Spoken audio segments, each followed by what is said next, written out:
Welcome, dear traveller of the night. This is Sleepless Survivors, your companion through the quiet hours when the world sleeps, but your mind remains awake. Tonight, we journey together into the depths of ancient mysteries, exploring stories that have captivated humanity for thousands of years. Let my voice be your guide as we descend into the shadowed corridors of history, where the line between myth and reality blurs like morning mist over forgotten temples. Take a moment now to settle into your space. Adjust your pillow, pull your blanket close, and allow your body to sink deeper into comfort. Feel the weight of the day beginning to lift from your shoulders. There is nowhere you need to be, nothing you need to do. Just breathe slowly and let us begin. Deep beneath the earth, in caverns untouched by sunlight for millennia, secrets wait in the darkness. Ancient cities, lost to time and memory, hold within their buried streets and collapsed temples the whispers of beings who once walked among humanity.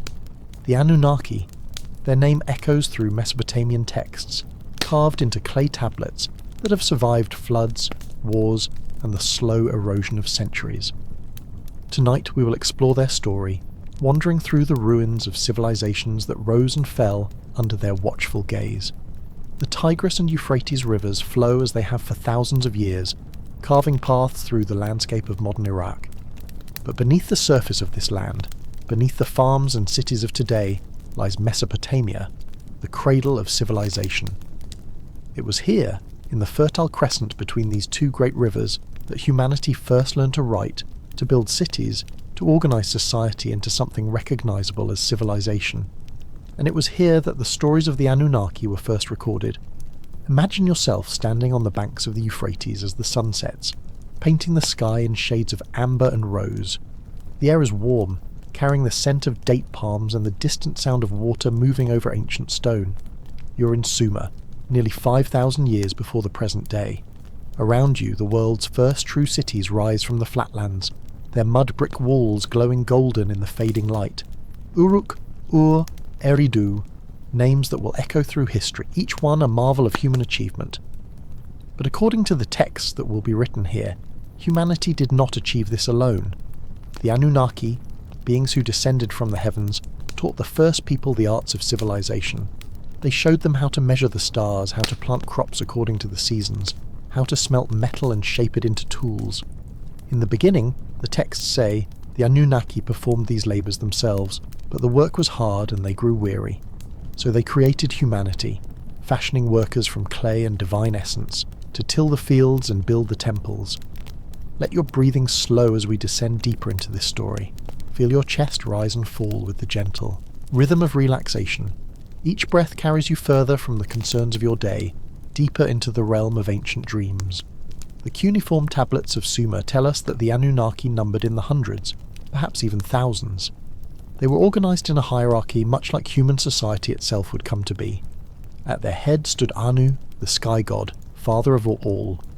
His sons included Enlil, lord of the air and storms, and Enki, god of wisdom and the waters beneath the earth. These three formed a trinity of power that ruled over heaven, earth and the underworld. Enki was said to be particularly close to humanity. It was he who argued for the creation of humans, he who saved them from the great flood that Enlil sent to destroy them. In the city of Eridu, the oldest city according to Sumerian tradition, Enki's temple rose from the earth like a mountain. The Iabzu, they called it, the house of the cosmic waters. Priests in ceremonial robes would climb its steps each morning, carrying offerings of bread and beer, date wine and roasted meat, gifts for the god who dwelled in the darkness below. Picture yourself as one of these priests, rising before dawn in the cool darkness. You light a clay lamp, its wick soaked in sesame oil, and the small flame pushes back just enough shadow for you to see. You dress slowly in linen robes, white as fresh wool, and place upon your head the cylindrical hat that marks your office. Outside, the stars still shine, though the eastern horizon has begun to pale. You walk through silent streets toward the ziggurat, that stepped pyramid that connects earth to heaven. Your feet know the path without thinking. You've walked it every morning for years, past the houses of merchants and craftsmen, past the granaries where the city's wealth is stored, past the marketplace that by noon will be full of voices but now lies empty and peaceful. The ziggurat rises before you, its mud brick sides climbing toward the stars. You begin to ascend.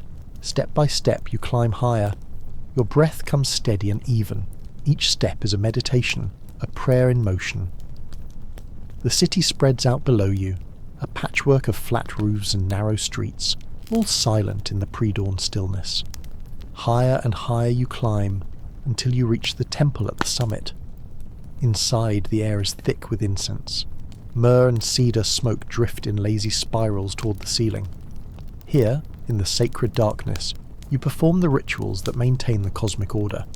You light the sacred fire, pour water from the Euphrates into bronze bowls, arrange the offerings on the altar, and you speak the ancient words, the prayers in Sumerian that invoke the presence of Enki, Lord of the deep waters, teacher of humanity.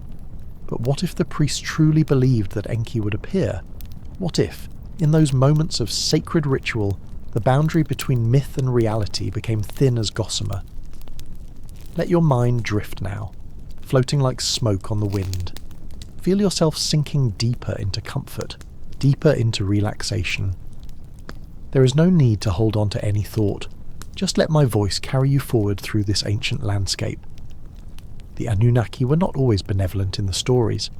They were complex, possessing both great wisdom and very human flaws. They argued among themselves, competed for power, made mistakes. In many ways they were like humanity writ large, beings of great power but also great passion and prejudice.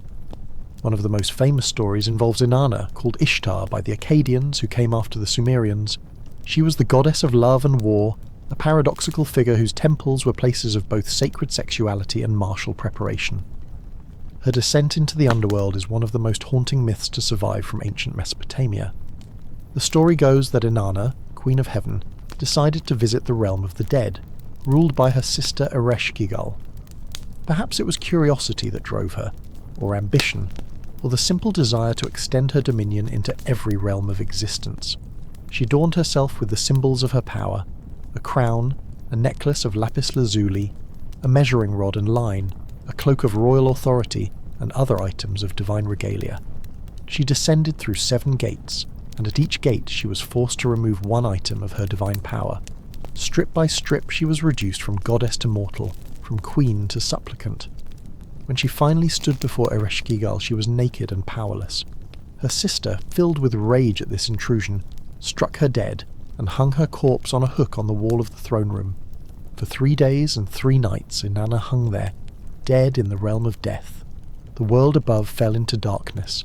Nothing grew, nothing was born, nothing thrived. Finally, Enki, the wise god who loved humanity, created beings of clay to retrieve her. They descended into the underworld, appeased Ereshkigal with sympathy for her pain, and negotiated Inanna's release. But there was a condition. Someone else must take her place in the realm of death.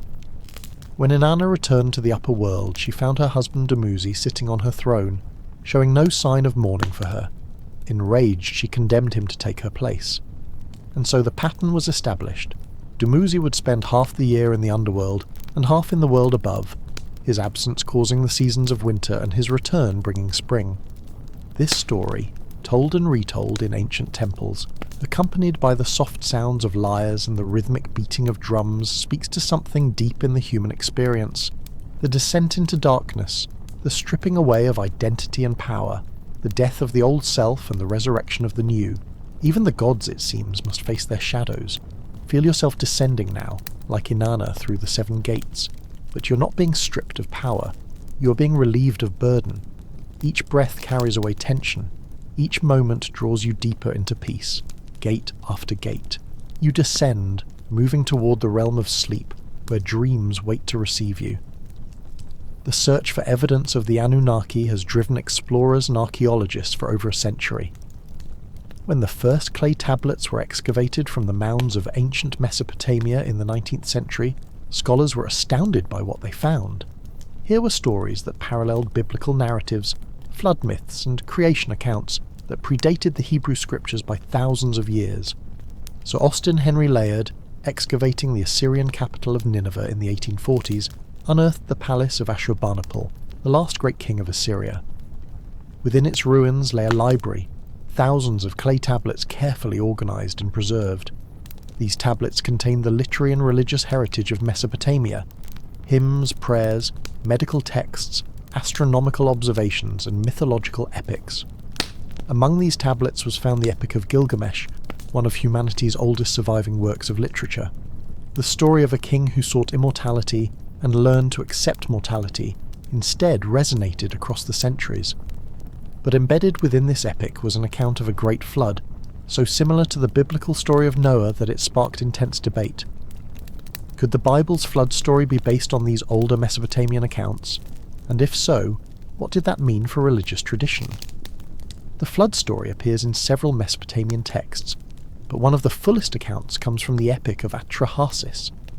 In this version, the gods, tired of the noise and chaos caused by humanity's ever-growing population, decide to wipe them out with a flood, but Enki, ever the friend of humanity, warns a wise man named Atrahasis.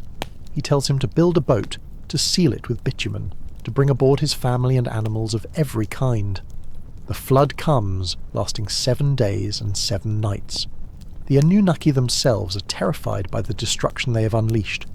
The goddess Nintu weeps, lamenting the death of her human children. When the waters finally recede, the boat grounds on a mountain, and Atrahasis emerges to offer sacrifice. The gods, starving without the offerings that humans had been providing, gather around the sacrifice like flies, grateful that humanity has survived. This story, written in cuneiform on clay tablets over 4,000 years ago, was not merely a tale told for entertainment. It was a sacred narrative, explaining the relationship between humans and the divine, accounting for the existence of natural disasters, providing a framework for understanding the world. The priests who copied these tablets in ancient scriptoriums believed they were preserving divine truth. Let yourself drift through these ancient halls now. Imagine the scribes at work, their reed styluses pressed into soft clay, carefully forming the wedge-shaped marks that would carry these stories into the future. The soft sound of reeds on clay, the smell of wet earth, the concentration on each scribe's face as they perform their sacred task. There is something deeply peaceful in this image, in the devotion to preservation, to memory, to story. Breathe slowly and deeply. Feel the weight of millennia pressing down gently, not as a burden, but as a connection. You're part of this long chain of humans, stretching back to the very beginning of civilization, all of us trying to understand our place in the cosmos, all of us telling stories to make sense of existence. But the story of the Anunnaki took a different turn in the 20th century, when authors and researchers began to propose that these beings were not gods or mythological figures at all, but extraterrestrial visitors. The most influential proponent of this theory was Zecharia Sitchin, whose books beginning in the 1970s reinterpreted Sumerian mythology through the lens of ancient astronaut theory. Sitchin claimed that the Anunnaki came from a planet called Nibiru, which supposedly has an elliptical orbit that brings it close to Earth every 3,600 years. According to his interpretation, the Anunnaki came to Earth roughly 450,000 years ago to mine gold, which they needed to repair their planet's atmosphere. Finding the work too laborious, they genetically engineered Homo sapiens by combining their own DNA with that of Homo erectus, creating a worker species to mine the gold for them. This theory, though wildly popular, is not supported by mainstream scholarship. Sitchin's translations of Sumerian texts have been widely criticised by experts in ancient languages who point out numerous errors and misinterpretations. The planet Nibiru does not appear in any astronomical observations, ancient or modern. The scientific evidence for human evolution tells a very different story than Sitchin's genetic engineering narrative. Yet the appeal of the theory persists. Perhaps it speaks to something in the modern imagination, a desire to see ourselves as special, as created by advanced beings rather than arising through the slow, blind process of evolution. Or perhaps it reflects our contemporary context, where genetic engineering and space travel are no longer fantasies but realities, making it easier to project these technologies backward onto ancient peoples. Regardless of the scientific validity, the ancient astronaut interpretation has become part of the cultural landscape, appearing in television shows, movies, novels, and countless internet discussions. It has, in a sense, become a modern mythology, a story we tell ourselves about our origins and our place in the universe. And myths, whether ancient or modern, serve important psychological functions. They provide frameworks for understanding, They create meaning where randomness might otherwise reign. They connect us to something larger than ourselves. In this sense, the modern retelling of the Anunnaki story, even if historically inaccurate, continues the ancient human tradition of storytelling as meaning-making. Close your eyes now if you haven't already. Let the darkness behind your eyelids be a canvas for imagination. See yourself in an ancient city beneath the earth, walking through streets that haven't known sunlight in thousands of years. Your footsteps echo on stone pavement. The air is cool and still, preserved like the air in a tomb. On either side of the street, buildings rise, their facades carved from living rock. Though abandoned, they show no signs of decay, protected by the earth that buried them. You pass through a gateway carved with figures, tall beings with elaborate headdresses, their eyes gazing out across eternity with expressions of serene authority. The Anunnaki, frozen in stone, watching over their lost city. You continue deeper into the buried metropolis. Ahead, a vast plaza opens up, and in its centre stands a temple. Not ruined, not collapsed, but perfect, as though its worshippers left only yesterday. Steps lead up to a portico supported by massive columns. Between the columns, darkness waits. You climb the steps slowly, one hand trailing along the stone wall, feeling the coolness beneath your fingers. The carvings here tell stories. The descent of the gods from heaven, the creation of humanity, the teaching of the arts of civilization. Each scene flows into the next, a visual narrative circling the temple's exterior. At the top of the steps you pause. Should you enter? In the darkness within, what might you find? The statue of a god, perhaps, gold and lapis lazuli gleaming in lamplight. Or something else, something unexpected. But you are not afraid.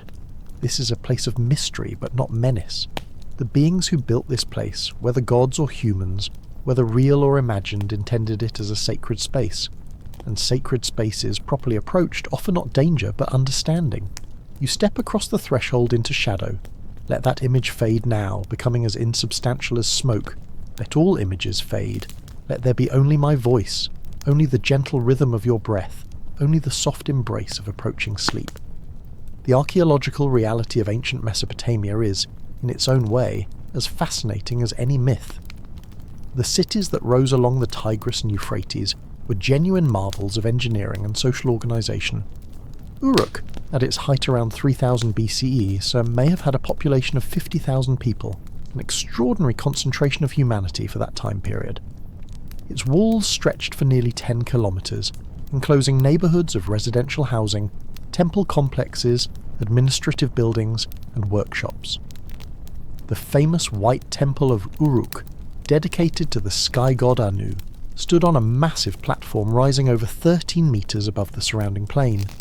To build such a structure required not just labour, but sophisticated organisation, the ability to mobilise and feed a workforce numbering in the thousands, to transport and shape millions of mud bricks, to coordinate the work of architects, engineers and labourers. And this was just one city. Throughout Mesopotamia, similar urban centres were rising, each one an experiment in collective living, in the creation of civilizations. The invention of writing, around 3200 BCE, emerged from the practical needs of this urban complexity. Someone needed to keep track of grain stores, to record tax payments, to document legal contracts. The earliest written tablets are mostly accounting records, inventories of sheep and barley, beer and bread. But once writing existed, it could be used for other purposes. Religious texts appeared, recording prayers and hymns. Royal inscriptions praised the deeds of kings. Legal codes were written down, like the famous Code of Hammurabi, with its principle of proportional justice. And myths were recorded, the stories of gods and heroes that had been passed down orally for generations. These texts reveal a sophisticated religious worldview. The Mesopotamians saw the universe as a cosmic state, organised like their own earthly kingdoms. The gods had roles and responsibilities. Shamash was the sun god, travelling across the sky each day and judging human affairs. Sin was the moon god, whose waxing and waning marked the passage of time. Ishtar was the morning and evening star, Venus, whose appearance and disappearance followed predictable patterns. The priests who served these gods were astronomers as well as religious officials. They tracked the movements of celestial bodies with impressive accuracy, recording their observations over generations. They could predict eclipses, could calculate the length of the year, could map the constellations that wheeled overhead each night. This knowledge was practical as well as religious. Agriculture depended on accurate calendars. Trade expeditions needed to know the seasons. Navigation, whether by sea or across the desert, required understanding of the stars. But for the Mesopotamians there was no separation between practical knowledge and religious knowledge. To study the stars was to read the intentions of the gods. To understand the calendar was to align oneself with cosmic order. In the temple schools, young scribes learned to read and write, to calculate with numbers, to recite the myths and epics. Education was a path to social advancement, a way out of a life of agricultural labour or simple craftsmanship. A skilled scribe could find employment in a palace or temple, could become wealthy and respected. Some scribes even signed their names to the tablets they created, claiming authorship, seeking a kind of immortality through their work. One such scribe, named Kabti-Ilani Marduk, lived in Babylon during the 8th century BCE. He copied out literary texts, including portions of the Epic of Gilgamesh, carefully forming each cuneiform sign, occasionally adding a note in the margin, a thought or commentary on the text. 27 centuries later, archaeologists would excavate his work, reading his words, perhaps even understanding something of his personality through the choices he made in copying. What did Kabti-Ilani Marduk think about when he worked? Did he believe that Gilgamesh had truly lived, that the events described in the epic had really occurred, or did he understand them as metaphor, as philosophical explorations of mortality and meaning? We cannot know, but we can imagine him, bent over his clay tablet in lamplight, his reed stylus moving with practiced precision, preserving stories that would outlast empires. Let your breathing deepen now. Imagine that you are breathing in peace, breathing out tension. Each inhalation brings calm, each exhalation releases worry. Your body grows heavier, sinking into the surface beneath you. Your mind grows quieter, thoughts becoming less distinct, less insistent. The ruins of Babylon still exist, northeast of the modern Iraqi city of Hilla. For centuries the site was a landscape of mounds and broken walls, home to jackals and wind-blown sand, but in the 19th century excavations revealed the splendour that had once been. The Ishtar Gate, glazed bricks of brilliant blue decorated with bulls and dragons in yellow and white, was reconstructed in Berlin's Pergamon Museum. The Palace of Nebuchadnezzar, the Hanging Gardens counted among the 7 wonders of the ancient world, though no trace of them has ever been definitively found. Babylon, whose very name became synonymous with both greatness and decadence. The Bible portrayed it as a place of exile and corruption, but to its own inhabitants, it was the centre of the world. Its main temple, the Esagila, was dedicated to Marduk, who had risen to become the chief god of the Babylonian pantheon. According to the creation myth Enuma Elish, Marduk had defeated the primordial chaos monster Tiamat, creating the world from her corpse, arranging the cosmos in ordered beauty. Beside the Esagila stood a ziggurat called Etemenanki, the foundation of heaven and earth.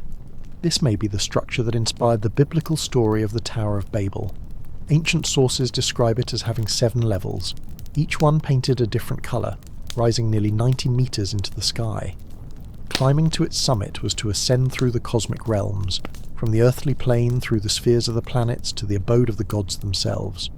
During the New Year festival, the Akitu, the king would climb the ziggurat to undergo a ritual humiliation and renewal. He would be stripped of his royal regalia, slapped by a priest, made to kneel before Marduk's statue and swear that he had ruled justly. If he wept during this ordeal, it was taken as a sign that Marduk was pleased and would grant another year of successful rule. The king's humiliation was necessary to maintain cosmic order, to ensure that rain would fall, crops would grow, enemies would be defeated. This idea that the actions of humans could affect the divine realm, and that the actions of gods could affect the human realm, permeated Mesopotamian thought. The world was alive with meaning. Omens could be read in everything. The flight of birds, the patterns of smoke, the shape of animal livers, the movements of planets. Specialists, the Baru priests, were trained to interpret these signs, to advise kings on the proper times for military campaigns, weddings, construction projects. An entire literature of omen texts developed, cataloguing thousands of potential signs and their meanings. If a raven croaks on a man's right side, prosperity. If on his left, misfortune. If a dog urinates on a man in the street, he will experience legal difficulties. If oil poured into water spreads evenly, the outcome will be favourable. If it fragments, danger awaits. To modern eyes, this might seem like superstition, a futile attempt to impose pattern on randomness.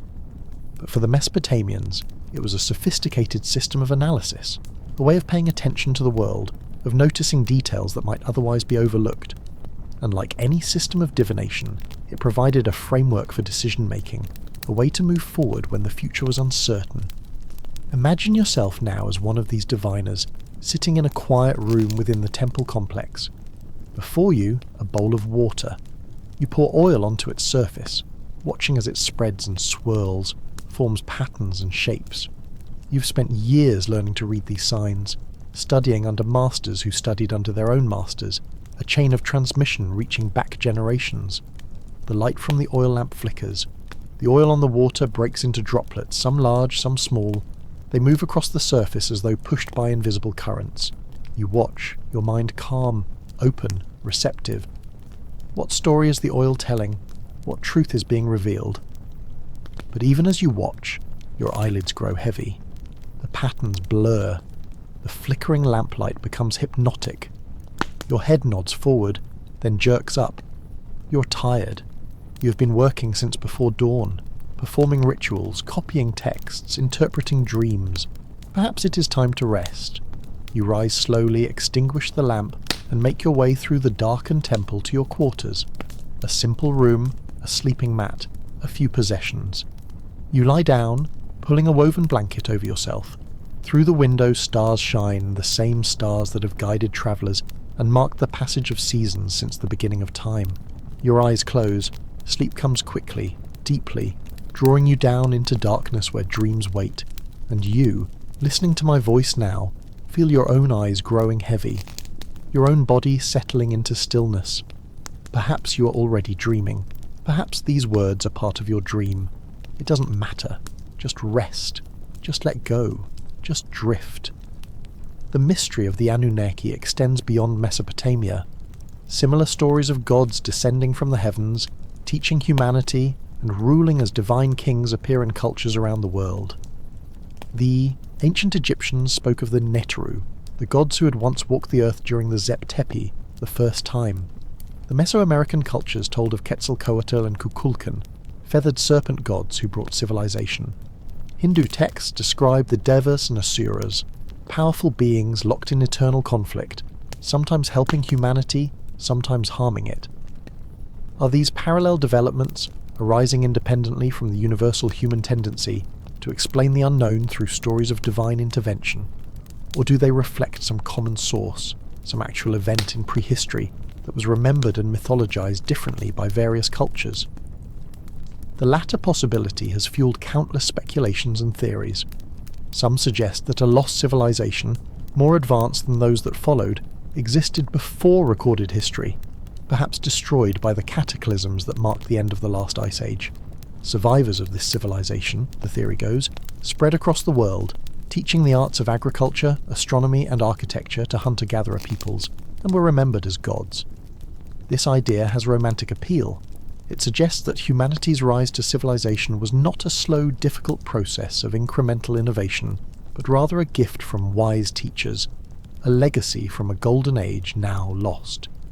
It transforms ancient peoples from primitives struggling toward enlightenment into the inheritors of sophisticated knowledge. But the archaeological and genetic evidence tells a different story. Human civilization arose independently in multiple locations: Mesopotamia, Egypt, the Indus Valley, China, Mesoamerica, the Andes. Each developed its own writing system, its own architectural styles, its own mythological frameworks. The similarities between them reflect universal human needs and capabilities, not transmission from a common source. And yet, the myths remain compelling. They speak to something deep in the human psyche, a sense that we are not alone, that we have been watched over, guided, or at least noticed by forces beyond ourselves. Whether those forces are gods, extraterrestrials, or the personified powers of nature itself matters less than the emotional and psychological work the myths perform. They remind us that we are small in the face of cosmic vastness. They humble us, putting our brief lives in perspective against the backdrop of eternity.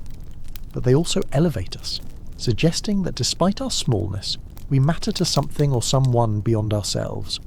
We are not accidents, not meaningless dust motes in an indifferent universe. We are creations. We are children. We are worthy of attention and care. This tension between insignificance and significance runs through all religious and mythological systems. We are nothing, we are everything.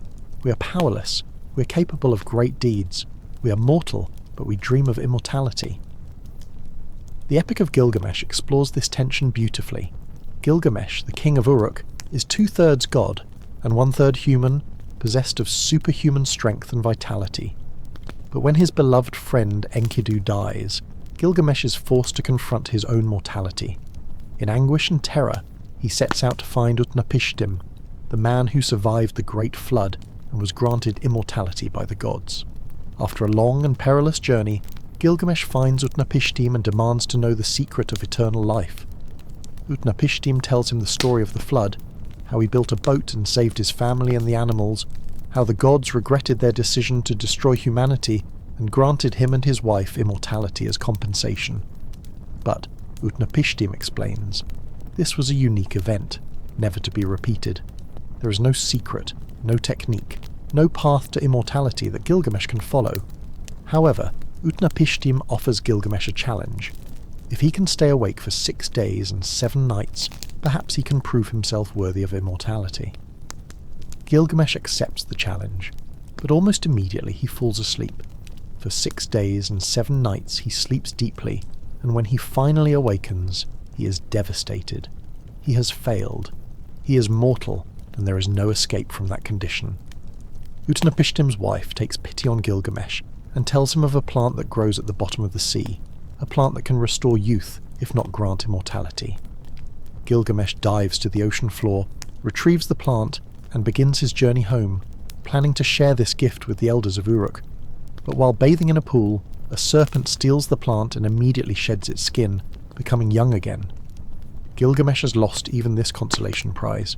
He returns to Uruk empty-handed, having failed in his quest, but standing before the walls of his city, he looks at them with new eyes. These walls which he built will stand long after he is gone. His name will be remembered. His deeds will inspire future generations. This is the immortality available to humans. Not eternal life, but legacy, memory, the continuation of one's influence beyond death. It is a profound conclusion, one that accepts the reality of mortality while asserting the possibility of meaning despite that mortality. We will die, the story says, but that does not make our lives worthless. What we build, what we create, what we leave behind, these things endure. Feel the weight of this wisdom settling over you like a blanket. You too are mortal. You too will one day return to dust. But tonight, right now, you are alive. You are breathing. You are resting. And that is enough. More than enough. It is everything. Let your breath slow to its natural rhythm, requiring no effort, no thought. Your body knows how to breathe. Your body knows how to sleep. Trust in this ancient wisdom, encoded in every cell, refined over millions of years of evolution. You are the descendant of survivors, of beings who persevered through ice ages and droughts, through migrations and adaptations. The ability to rest, to restore, to dream is your birthright. In the darkness behind your closed eyes, the ancient city still waits. Perhaps you will walk its streets in dreams tonight. Perhaps you will climb the ziggurat, ascending through the spheres, emerging at the summit into starlight and silence. Perhaps you will meet the Anunnaki there, those mysterious figures who might be gods, might be extraterrestrials, might be projections of human hope and fear, might be all of these things at once. What would you say to them if you could? What questions would you ask? Would you seek knowledge, power, understanding? Or would you simply stand in their presence, acknowledging the mystery, accepting that some questions have no answers, that some secrets are meant to remain secret? The archaeologists who excavate the ruins of ancient cities often describe a strange feeling that comes over them when they make a significant discovery. Standing in a room that hasn't been entered for thousands of years, seeing objects exactly as they were left, They report a sense of connection across time. The people who lived here were not so different from us, they realise. They loved, feared, hoped, dreamed. They looked up at the same stars. They wondered about the same questions. In the royal tombs of Ur, excavated by Leonard Woolley in the 1920s, archaeologists found evidence of extraordinary rituals. When a king or queen died, they were not buried alone. Dozens of attendants were apparently drugged or poisoned, arranged in poses of service, and buried alongside their royal masters. Soldiers stood at attention, musicians held their instruments, ladies in waiting wore their finest jewellery. All of them accompanied their rulers into death. It is a chilling image, suggesting a world view in which individual human life was less valuable than the maintenance of social order, even beyond death. The king or queen would need their servants in the afterlife, so the servants must die. To our modern sensibilities, this seems horrific, but to the people of Ur, it may have seemed natural, even honourable. To be chosen to accompany the king was perhaps seen as a privilege, a guarantee of continued existence and proximity to power in the realm beyond death. We cannot know what those people felt as they arranged themselves in the tomb, as they drank the wine or ate the food laced with poison. Were they afraid, resigned, drugged into insensibility?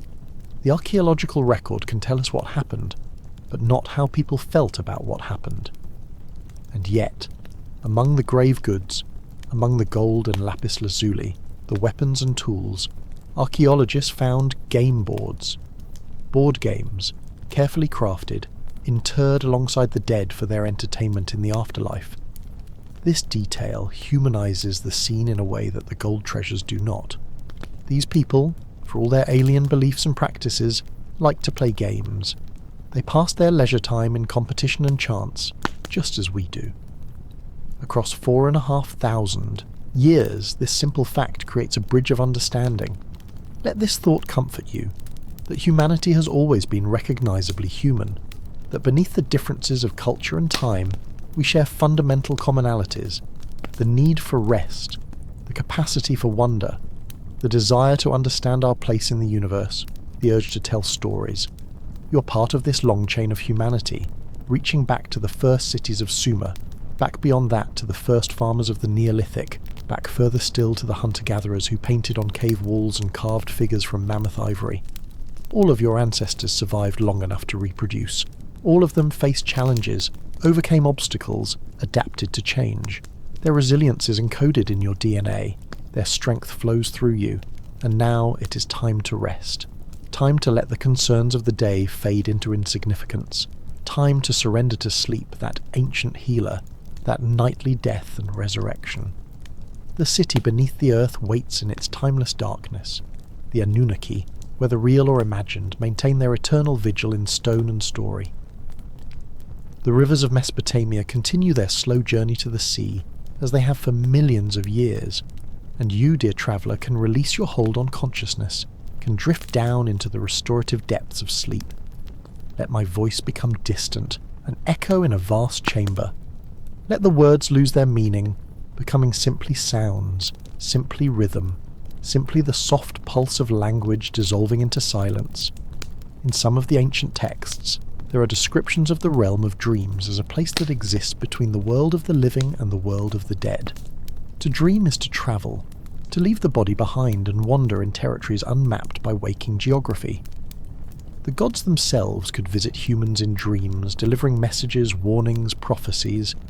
Kings would sleep in temples, hoping for divine dreams that would guide their rule.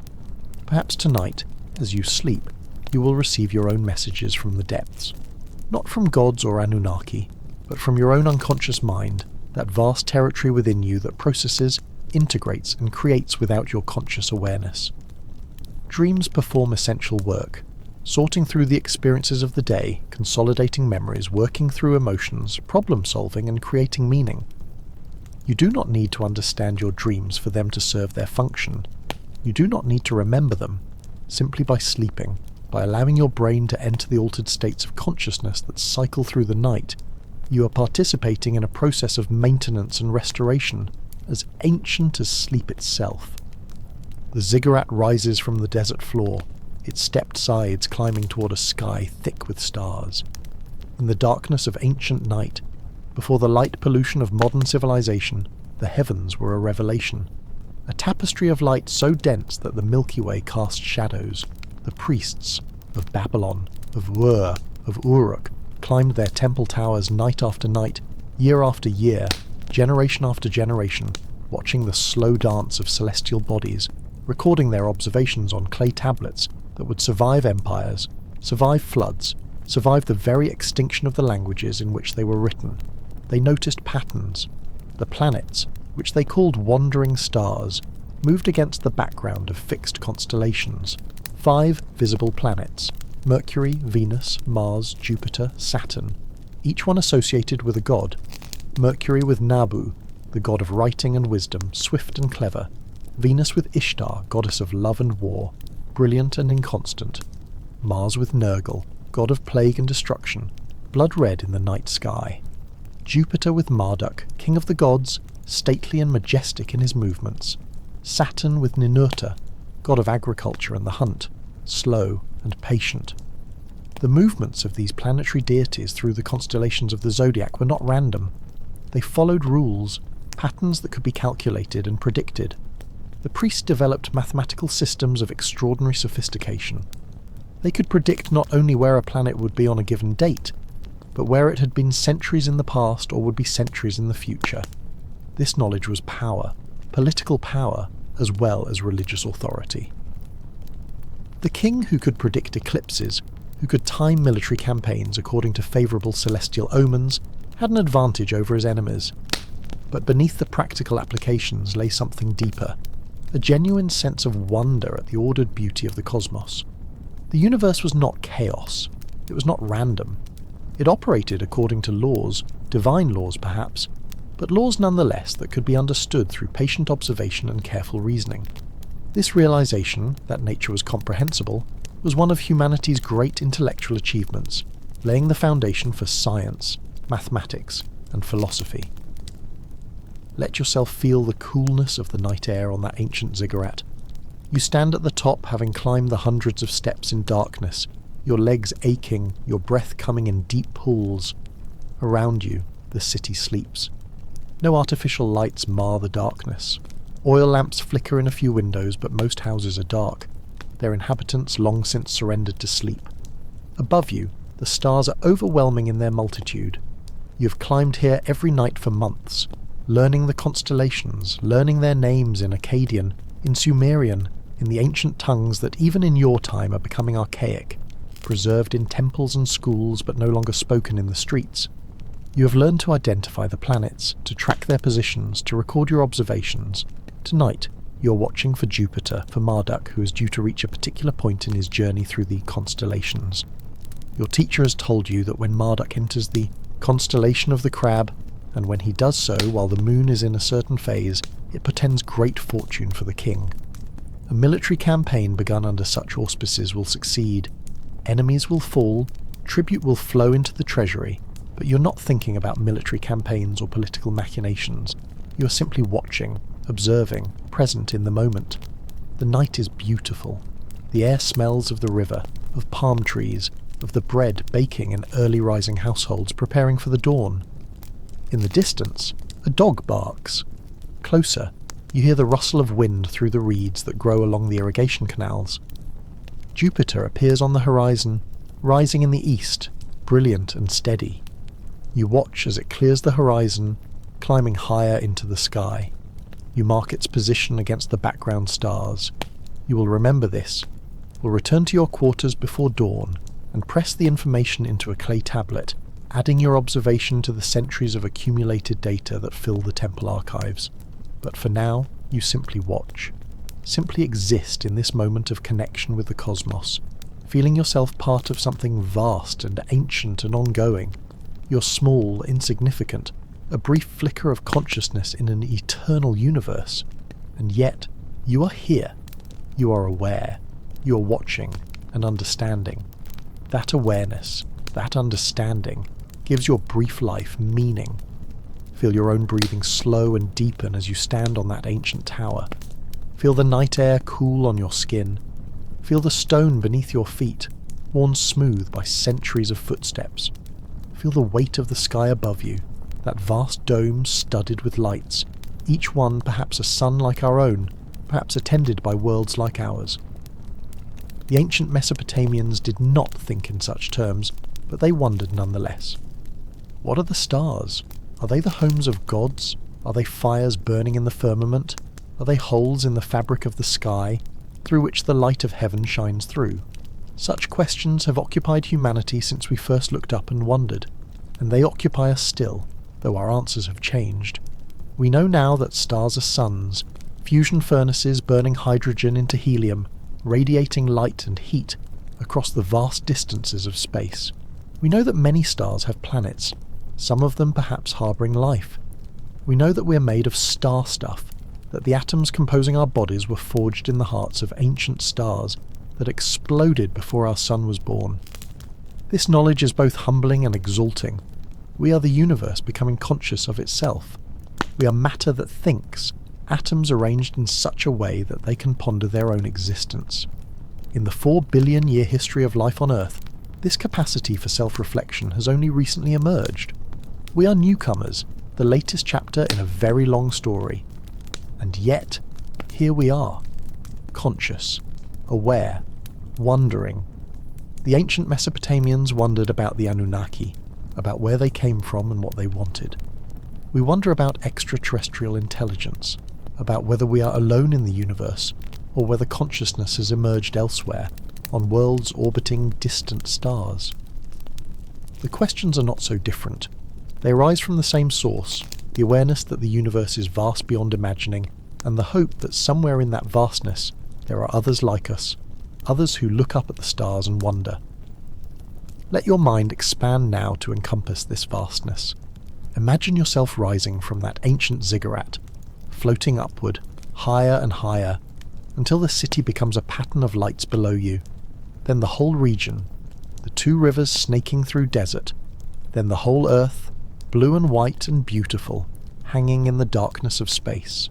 Higher still, past the moon, past the planets, past the edge of the solar system, out into the galaxy, that vast spiral of hundreds of billions of stars, each one a sun, many of them attended by families of planets. From this perspective, Earth is invisible, a pale blue dot lost among countless other dots. The concerns of daily life, the worries that kept you awake tonight shrink to nothing. What does any of it matter on this cosmic scale? What significance can any human life have when measured against the vastness of space and time? And yet, pull back now, descending through the spiral arms of the galaxy, falling back toward the solar system, toward Earth, toward the region of 2 rivers, toward the city, toward the ziggurat where you stand watching Jupiter rise. Zoom back into your body, into this moment, this breath, this beating heart. Here, at this scale, everything matters. Every moment is significant. Every breath is precious. Every human life contains within it an entire universe of experience, of consciousness, of meaning. This is the paradox that the ancients understood intuitively, even without our modern cosmology. We are both insignificant and infinitely significant, both meaningless and full of meaning, both alone and connected to everything that exists. The Anunnaki, in the Mesopotamian worldview, represented this paradox. They were vast, powerful, beyond human comprehension, and yet they cared about humanity, intervened in human affairs, could be moved by prayers and offerings. Whether they existed or not, whether they were gods or extraterrestrials or simply projections of human need, matters less than the function they served. They made the universe personal. They transformed the cold vastness of existence into something warm, something caring, something that paid attention to the brief lives of mortal beings. We still seek this. We still want to believe that we are seen, that we matter, that our lives have significance beyond ourselves. Some find this assurance in traditional religion, in the belief that God watches over us.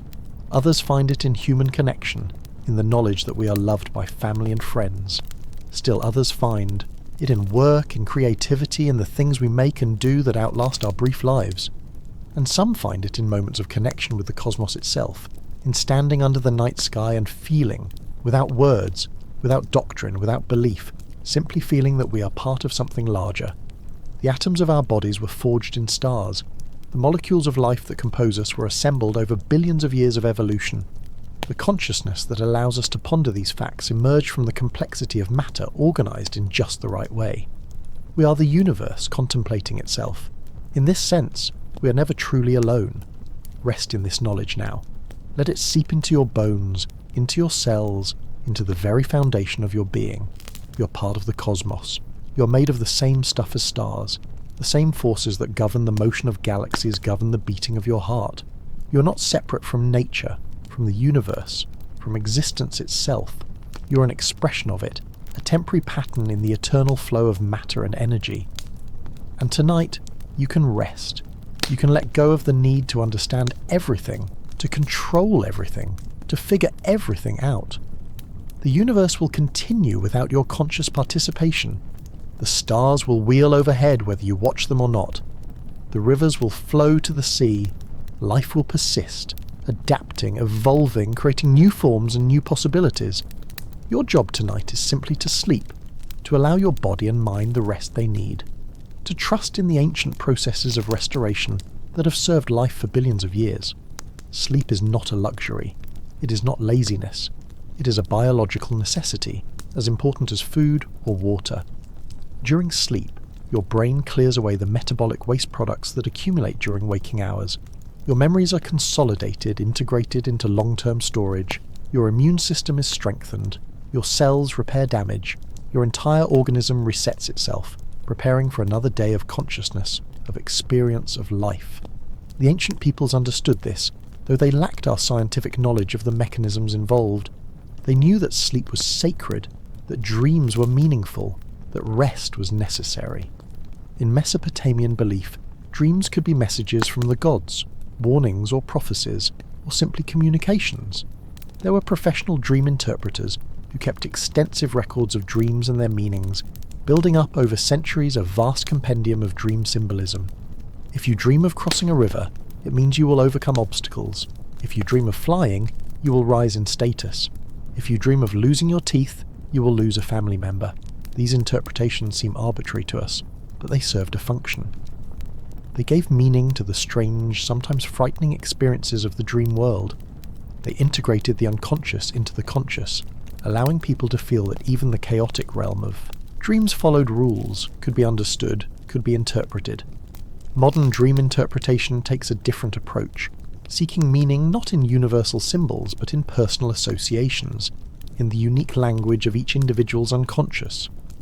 But the fundamental impulse is the same, to find meaning, to understand, to integrate the disparate aspects of the self into a coherent whole.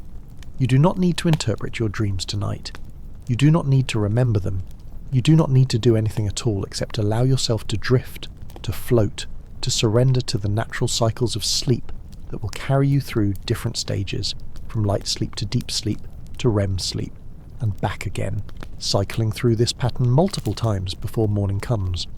Each stage serves a purpose. Light sleep is the transition, the threshold between waking and sleeping. Deep sleep is restorative, the time when your body does its most intensive repair work. REM sleep is when most dreaming occurs, when your brain is almost as active as when you're awake, processing, creating, exploring possibilities. Together, these stages form a symphony of sleep, each movement necessary, each contributing to the whole. Let yourself be carried by this symphony. Let go of any attempt to control or direct it. You cannot force sleep to come, but you can allow it, can create the conditions in which it naturally arises. And those conditions are simple: darkness, quiet, comfort, safety, and most importantly, the relinquishing of effort. Sleep comes when we stop trying, when we let go, when we surrender. Imagine now that you're lying in one of the houses of ancient Uruk, in a small room on the second floor. The walls are mud brick, smooth and cool to the touch. The ceiling is made of wooden beams covered with woven reed mats and a layer of clay. Through the small window you can see stars, brilliant points of light in the darkness. You're lying on a sleeping mat woven from reeds, covered with a linen sheet.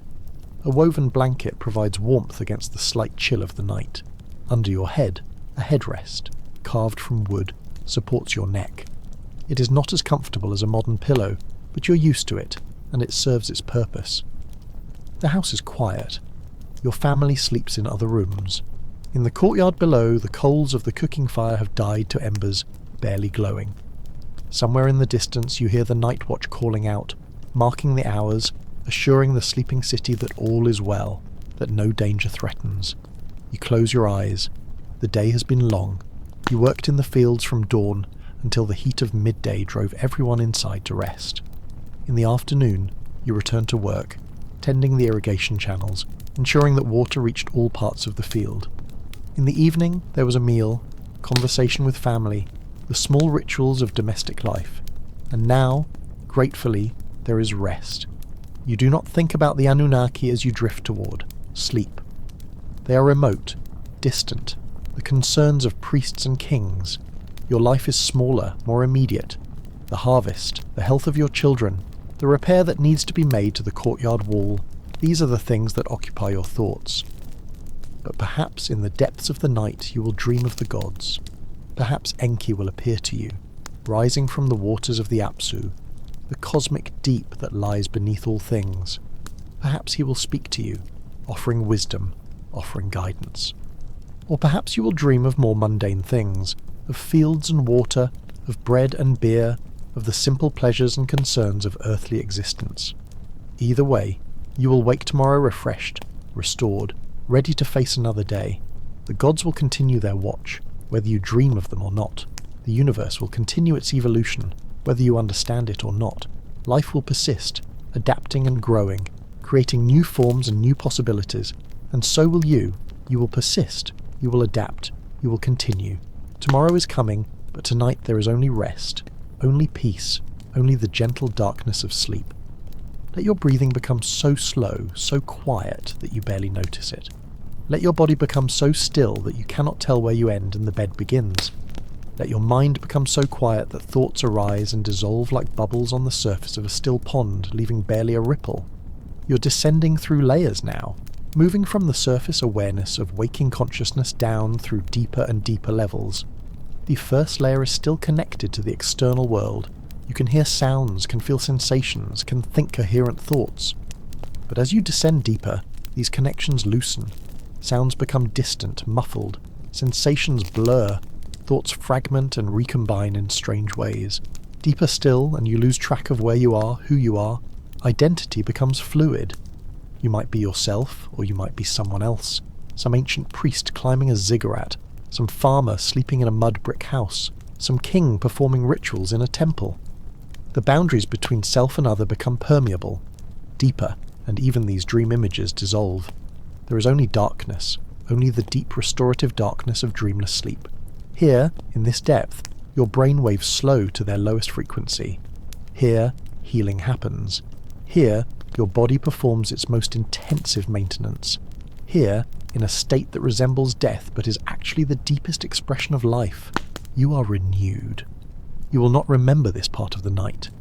When you wake, if someone asks you what you dreamed, you might recall fragments from the later cycles, from the periods of REM sleep when you dreamed vividly. But this deep restorative sleep leaves no conscious trace, and yet it is perhaps the most important part of the night. Without it, you would not truly rest. Without it, you would wake exhausted, unrefreshed. So sink into this depth now. Let go of any remaining awareness. Let consciousness dissolve completely. There is nothing to hold on to, nothing to maintain. Just surrender, just let go, just sleep. The temples of Mesopotamia held within their deepest chambers the cult statues of the gods. These were not representations of the gods, but were believed to actually embody divine presence. Through rituals of consecration, through prayers and incantations, through the opening of the mouth ceremony, these statues were transformed from carved stone and precious metal into living deities. The statues were cared for as though they were living beings. Each morning, priests would wake them, dress them in fresh clothing, offer them food and drink. Throughout the day, musicians would perform for them. Singers would chant hymns, priests would recite prayers. At night they would be put to bed with lullabies and offerings, with the dimming of lamps and the drawing of curtains. This might seem childish to modern sensibilities, this treatment of a statue as though it were alive. But perhaps it was sophisticated in a way we fail to appreciate. Perhaps those ancient priests understood something about the nature of consciousness, about the way meaning is created through ritual and attention. When you treat something as sacred, it becomes sacred, not because of any inherent quality it possesses, but because of the relationship you have with it, because of the meaning you invest in it. The statue itself is just stone and metal, but the practices surrounding it, the generations of devotion, the countless prayers offered in its presence, these create a field of meaning that is real, even if not physical. In this sense, the gods exist, not as independent beings with their own agendas, but as focal points for human aspiration, human devotion, human meaning-making. The Anunnaki, whether they ever existed as physical beings or not, exist now as stories, as myths, as frameworks for understanding. And stories are real. Myths are real. Frameworks shape how we see the world, how we interpret experience, how we make decisions. The question is not whether the Anunnaki were real in some objective sense, but whether the stories about them are useful, whether they illuminate something true about human existence, about our relationship with the cosmos, about the mystery of consciousness and meaning. And perhaps the answer is yes. Perhaps these ancient stories, for all their strangeness, for all the cultural distance between us and the people who first told them, still have something to teach us. They remind us that we have always wondered about our origins, about our place in the universe, about whether we are alone. They remind us that we have always sought meaning, have always created stories to make sense of existence.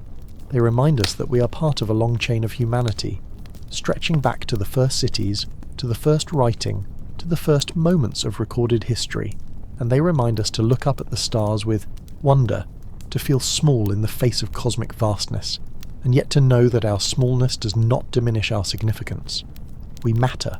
Our lives matter. The brief span of years we are given, the relationships we form, the work we do, the love we share, all of this matters, even though we are specks of dust on a small planet orbiting an average star in an unremarkable galaxy among billions of galaxies. This is the great paradox, the one that every religion, every philosophy, every human culture has grappled with in its own way. How can we be both insignificant and significant? How can our lives be both meaningless and full of meaning? The answer, perhaps, is that these are not contradictions but complementary truths, two sides of the same coin. We contain multitudes. We are both finite and infinite, both limited and limitless, both mortal and eternal. In sleep, we touch this paradox directly. We die, in a sense, every night. Consciousness ceases, the self dissolves, and yet we are not truly dead.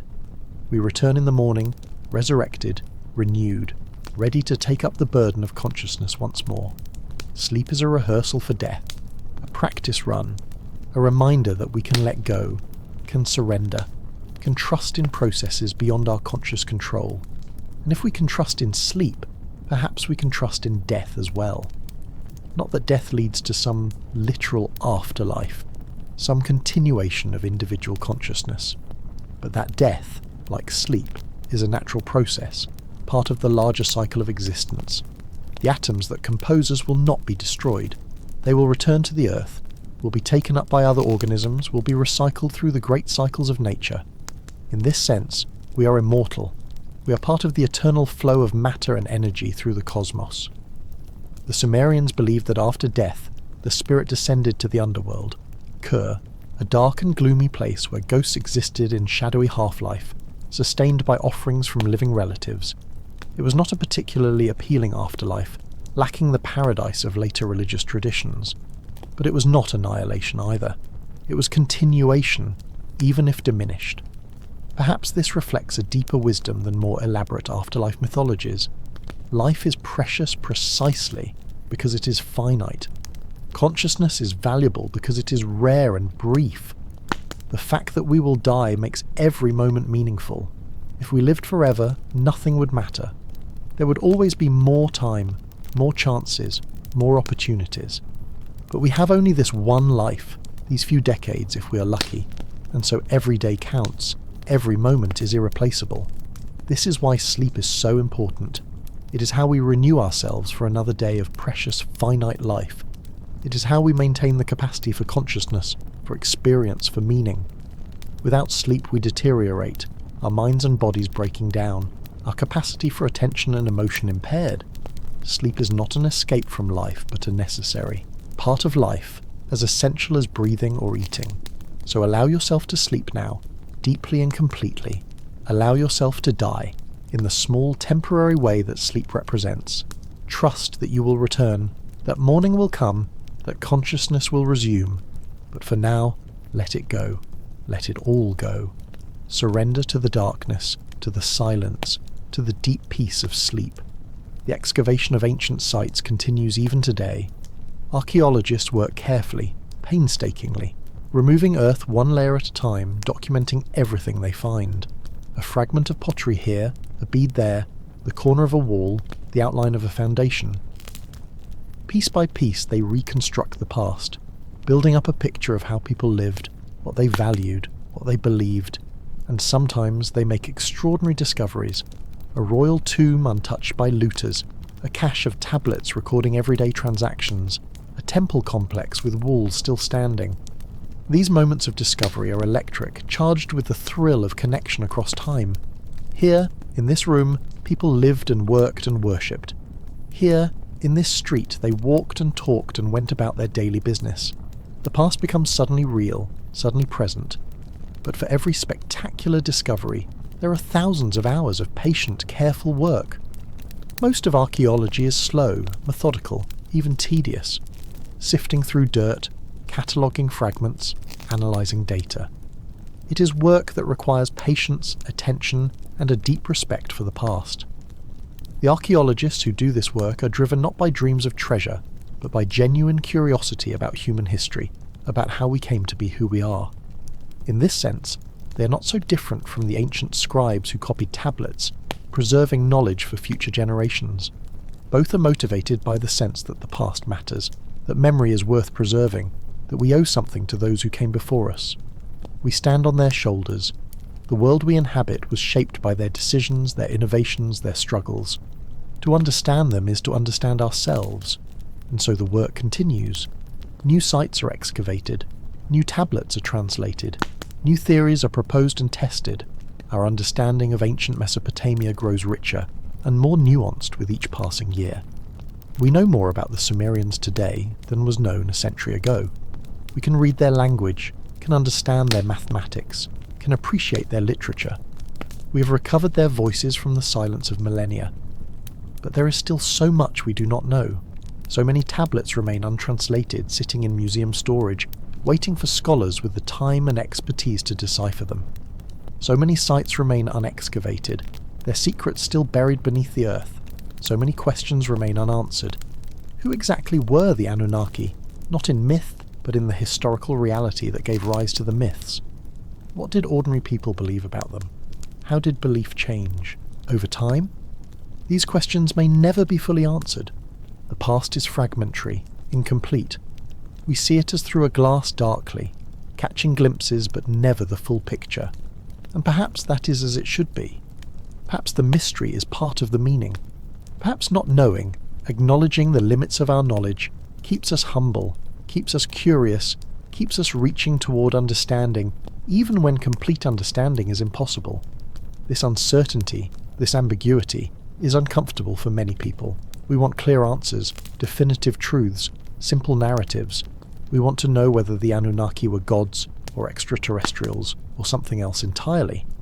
We want to know whether ancient civilizations received help from advanced beings, or developed independently. We want certainty.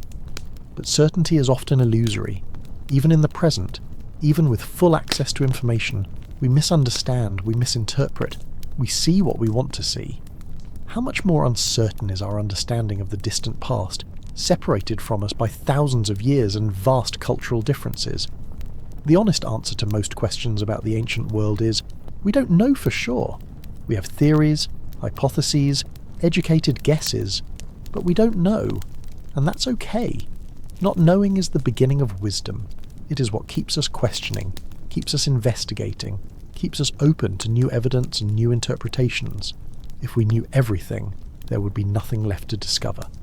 The mystery would be gone, and with it, much of the meaning. So rest now in this mystery. Rest in the not knowing. Let go of the need for certainty, for answers, for understanding. Tonight you don't need to know anything. You don't need to figure anything out. You can simply exist, simply be, simply rest in the quiet darkness of not knowing. The ancient Mesopotamians had a concept called me, which is difficult to translate. It referred to the divine powers or attributes that governed all aspects of existence. There were mes for kingship, for scribal arts, for agriculture, for warfare, for love, for music. These mes were not abstract qualities, but almost physical entities that could be possessed, stolen, or transferred. In one myth, Inanna travels to Eridu to visit Enki. He welcomes her warmly, perhaps too warmly, plying her with food and drink. As Enki becomes drunk, Inanna asks him for various me's, and in his inebriated state he gives them to her, one after another.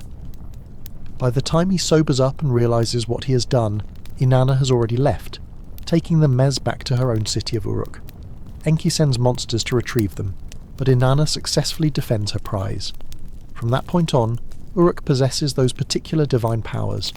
This myth can be read in many ways, as a metaphor for the transfer of cultural knowledge from one city to another, as a political allegory about the rise of Uruk to prominence, as a commentary on the relationship between wisdom and intoxication, between sobriety and altered states. But however we read it, it reflects a worldview in which power and knowledge are tangible, can be gained or lost, are worth fighting for.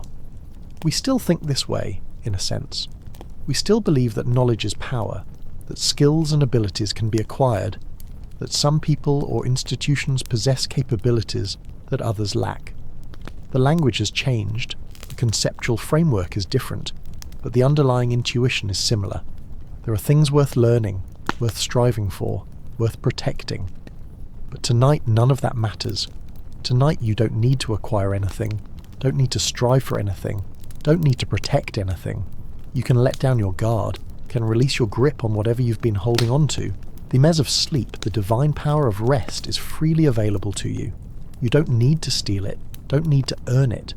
It is your birthright as a living being. Just surrender to it, just allow it. Just let the divine power of rest wash over you, through you, carrying you down into the restorative depths where healing happens. In the darkness beneath ancient cities, in the ruins that lie buried under centuries of accumulated earth and debris, there is a quality of silence that is almost palpable. It is not merely the absence of sound, but a presence in itself, a weight, a thickness. When archaeologists excavate these sites, when they enter chambers that haven't been opened in thousands of years, they report experiencing this silence as almost overwhelming. Imagine entering such a space. The entrance is narrow, a hole dug through layers of earth and rubble. You crawl through, your headlamp illuminating only a small circle of space ahead of you, and then, suddenly, the tunnel opens up into a chamber and you can stand. You straighten up, shine your light around, and see. Walls covered in carvings, a floor of fitted stones. In the centre of the room, an altar, or perhaps a bench, carved from a single block of stone.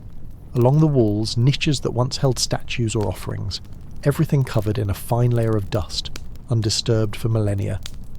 You hold very still, barely breathing. The beam of your headlamp cuts through the darkness, but beyond its reach shadows press in from all sides. You are the first person to stand in this room in 3,000 years.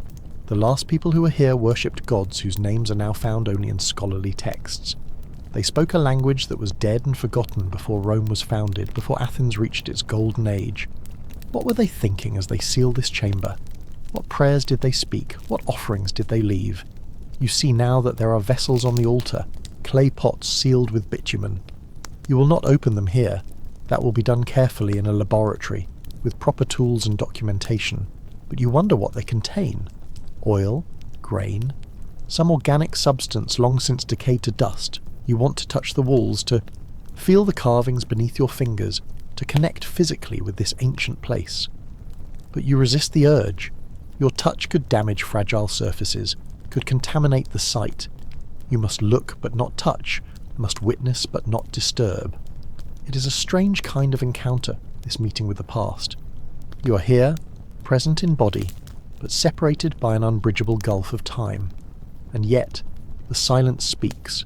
The very existence of this place, the fact that people created it, cared for it, sealed it away, speaks of their humanity. They were like you. They built, they worshipped, they hoped that what they created would last. And it has lasted. Against all odds, through wars and conquests, through the rise and fall of empires, through the slow erosion of time, this room has endured. And now you stand here, bearing witness, creating a bridge of consciousness across the millennia. Feel yourself in that room now, standing in the darkness beneath the earth. Feel the weight of centuries above you. Feel the silence pressing in. But it is not a threatening silence. It is peaceful, restful, like the silence of sleep. Down here, beneath the surface, removed from the noise and chaos of the world above, there is only stillness, only quiet, only peace. Let yourself rest in this quiet. Let the silence seep into you, filling all the noisy spaces in your mind. Thought by thought, sound by sound, the silence claims you, draws you deeper into itself. You're being buried, but gently, peacefully, not in death, but in sleep. The earth covers you like a blanket, warm and protective. The darkness is not frightening but comforting. You're descending into your own underworld now, your own Kur, the realm of dreams and unconsciousness. But unlike the gloomy underworld of Sumerian myth, this is a place of restoration. Here, you do not diminish but are renewed. Here, you do not suffer but are healed. Here, in the depths of sleep, you find what you need. The journey has been long tonight, travelling through ancient lands, climbing ziggurats, standing in buried temples, pondering mysteries that may never be solved. But the journey is ending now. You have arrived at your destination. Here, in this place of deep rest, you can finally stop moving, stop seeking, stop striving. You can simply be, simply rest, simply sleep. The Anunnaki, if they watch at all, watch over you now. Whether they are gods or myths, whether they existed or were imagined, they represent something real, the hope that we are not alone, that we are seen, that someone or something cares about our brief lives. Tonight, let that hope comfort you. Let it cradle you in invisible arms. Let it whisper that all is well, that you're safe, that you can rest. The rivers of Mesopotamia, the Tigris and Euphrates, continue their eternal flow. Somewhere in Iraq, under the night sky, they move as they have always moved, carrying water from the mountains to the sea. On their banks, people sleep in houses modern and ancient. Some sleep in cities of concrete and steel, some in villages of mud brick carrying on traditions thousands of years old. All of them, like you, seeking rest, seeking renewal, seeking the peace that comes with sleep. And you are one of them, one among billions of humans who at this very moment are lying in darkness, eyes closed, consciousness fading, descending into sleep. You are part of this vast collective, this nightly surrender that happens across the entire world. As the earth turns and darkness falls, wave after wave of humanity releases its grip on waking, welcomes sleep, trusts in the morning that will come. This trust is profound. Every night you practice dying. Every night you let go of control, let go of consciousness, let go of self. And every morning you return, born again into waking life. This daily cycle of death and resurrection is so ordinary that we barely notice it.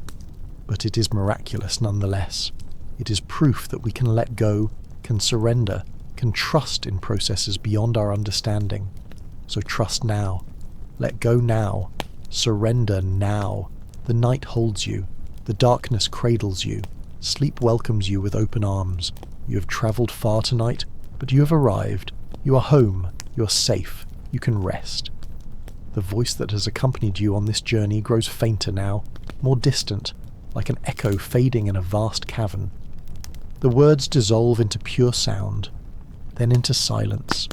Or perhaps you stopped hearing some time ago. Perhaps you have been asleep for a while now. These words just wisps in your dreams, part of the strange logic of the sleeping mind. Either way, it doesn't matter. What matters is that you are resting, that your body is renewing itself, that your mind is processing and integrating, that the ancient machinery of sleep is doing its work. Tomorrow, you will wake refreshed. Tomorrow you will take up the burden of consciousness again. But tomorrow is a lifetime away. For now, there is only this moment. this breath, this deep and restful sleep. In the ruins of Eridu, the oldest city according to Sumerian tradition, archaeologists have excavated a sequence of temples, one built on top of another, stretching back layer after layer into prehistory. The earliest temple dates to around 5500 BCE, making it one of the oldest religious structures ever found. For over 3,000 years, people came to this spot to worship, building and rebuilding, each generation adding to what the previous generation had created. Think about that continuity. 3,000 years of continuous worship in one location. Empires rose and fell, languages evolved, technologies changed. But people kept coming to this place, kept bringing offerings, kept speaking prayers to Enki, Lord of the waters beneath the earth. What did they seek? The same things people have always sought from religion: meaning, purpose, connection, hope. They sought blessings for their crops, healing for their sick, prosperity for their families. They sought to understand their place in the cosmos, to feel part of something larger than themselves. They sought comfort in the face of mortality, reassurance that death was not the end. And in seeking these things, they created something beautiful. A tradition that lasted millennia. An architecture that still inspires awe. Texts that still speak to us across the gulf of centuries. Art that still moves us with its power and grace. This is what humans do. We create meaning. We build structures, physical and conceptual, that outlast our individual lives. We participate in traditions that connect us to the past and extend into the future. We are brief, but what we create together can endure. You are part of this ongoing creation. Your life, however ordinary it may seem, is part of the larger human project. The decisions you make, the relationships you form, the work you do, all of it contributes to the ever-evolving tapestry of human existence. You matter. Your life has meaning. Not because some god has decreed it, but because meaning is what we create together, through our choices and actions and relationships. And tonight, you are participating in one of humanity's oldest and most fundamental practices: sleep. You are joining the billions who have slept before you, the billions who sleep with you now, the billions who will sleep after you're gone. You are part of an unbroken chain stretching back to the first humans who closed their eyes and trusted in the darkness, forward to the last human who will ever sleep. Rest in this connection. Rest in this continuity. Rest in the knowledge that you are held by something larger than yourself, the vast web of human existence that connects all of us across time and space. Let your last conscious thought be one of gratitude. Gratitude for this day, with all its challenges and blessings. Gratitude for this body that carries you through life. Gratitude for this mind that allows you to think, to feel, to be aware. Gratitude for this moment of rest, this opportunity to surrender, to let go, to sleep. And then let even gratitude go. Let everything go. Sink down, down, down into the welcoming darkness. The Anunnaki watch over you, whether real or imagined. The ancient cities wait in their darkness beneath the earth, holding their secrets, their silence.